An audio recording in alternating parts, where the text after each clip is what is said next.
Weather আজকে খারাপ, কিন্তু এটা একদিক থেকে ভালো, কারণ প্রচুর এজেন্ট থাকবে ভেতরে, যেখানে গরমের মধ্যে কষ্ট হতো। কাউন্টিং ভালো করে হবে এবং এই বৃষ্টি পুষ্পবৃষ্টি, আগামী দিনে বিজেপির গৈরিক রথ সামনের দিকে দৌড়চ্ছে, সেই দৌড়নোর পুষ্পবৃষ্টি শুরু হয়েছে বালুরঘাট কেন্দ্র থেকে। 100% আশাবাদী, কোনো জায়গায় কোনো টেনশন নেই। আমরা 100% এই সিট জিতবো এবং তার সাথে পশ্চিমবঙ্গ 30টা সিট জিতবো। কর্মীদেরকে পরিষ্কার বলা আছে শেষ পর্যন্ত লড়াই করার জন্য, দাঁতে দাঁত চেপে কেউ যেন কোনো অবস্থাতেই গণনার টেবিল ছেড়ে না ওঠে। গোটা রাজ্য জুড়ে এই বার্তা আমার তরফ থেকে দিয়ে দেওয়া হয়েছে।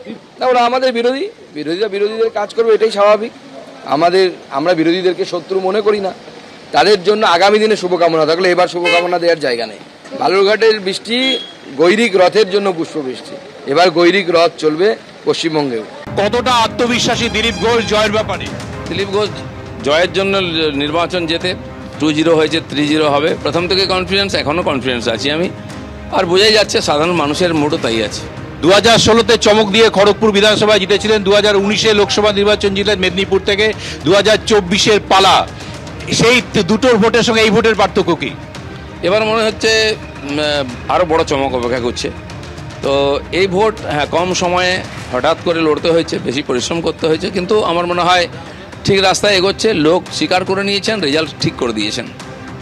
আর শেষ প্রশ্ন এটাই, প্রতিপক্ষ সম্পর্কে আপনার কি মূল্যায়ন? উনি বড় মাপের একজন ক্রিকেটার, বিশ্বকাপ জয়ী ক্রিকেটার।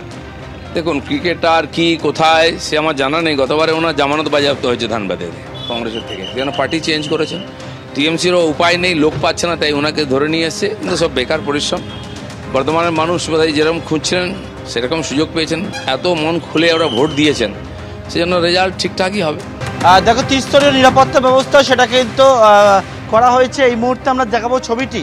এটা হচ্ছে বসিরহাটে, যে জায়গায় বসিরহাট লোকসভা কেন্দ্রের ভোট গণনা, প্রার্থীর ভাগ্য নির্ধারণ হবে। আর কিছুক্ষণ পর থেকে 8টা থেকে কাউন্টিং শুরু হবে। সেই polytechnic college, sir Rajendranath Mukherjee government polytechnic college. এবং এই পলিটেকনিক কলেজে ইতিমধ্যে আমরা দেখতে পাচ্ছি সকাল থেকে বাইরে যদি দেখি তৃণমূল কংগ্রেসের কর্মী সমর্থকরা তারা রয়েছেন, যেমন বাম কর্মী সমর্থকরা রয়েছেন, অন্যদিকে বিজেপির কর্মী সমর্থকরা তারা ইতিমধ্যে এসেছে। এবং ইতিমধ্যে কার্ড চেকিং নিয়ে মাঝে মধ্যে কিছু সমস্যা দেখা দিচ্ছিল। তবে বর্তমানে দেখতে পাচ্ছি একটা ত্রিস্তরীয় যে নিরাপত্তা ব্যবস্থা, তার মাধ্যম দিয়ে এই যে কাউন্টিং যে প্রসেস, সেই প্রসেস শুরু হয়ে গেছে।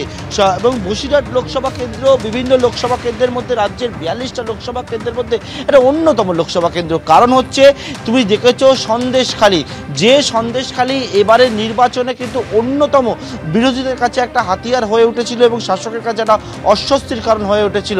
সেই সন্দেশখালীর ফলাফল কি হবে? এই বসিরহাট লোকসভা কেন্দ্রের মধ্যেই পড়ে সন্দেশখালী এলাকা, এবং সেই ক্ষেত্রে কিন্তু সকলের নজর রয়েছে এই জায়গায়। অন্যদিকে যেমন বিজেপির তরফ থেকে একের পর এক বিজেপি নেতৃত্ব এবং শীর্ষ নেতৃত্ব তারা আসে, সভা করে। অন্যদিকে মমতা বন্দ্যোপাধ্যায় তিনি জানিয়েছিলেন যে সন্দেশখালীর মানুষের যে রায়, তার পরবর্তীকালে জেতার পরে তিনি সন্দেশখালীতে গিয়ে পৌঁছাবেন। এবং আজকে সন্দেশখালীর মানুষের রায় কোন দিকে রয়েছে, বসিরহাটের রায় কোন দিকে রয়েছে, সেটার কিছুক্ষণ পরে নির্ধারণ হবে।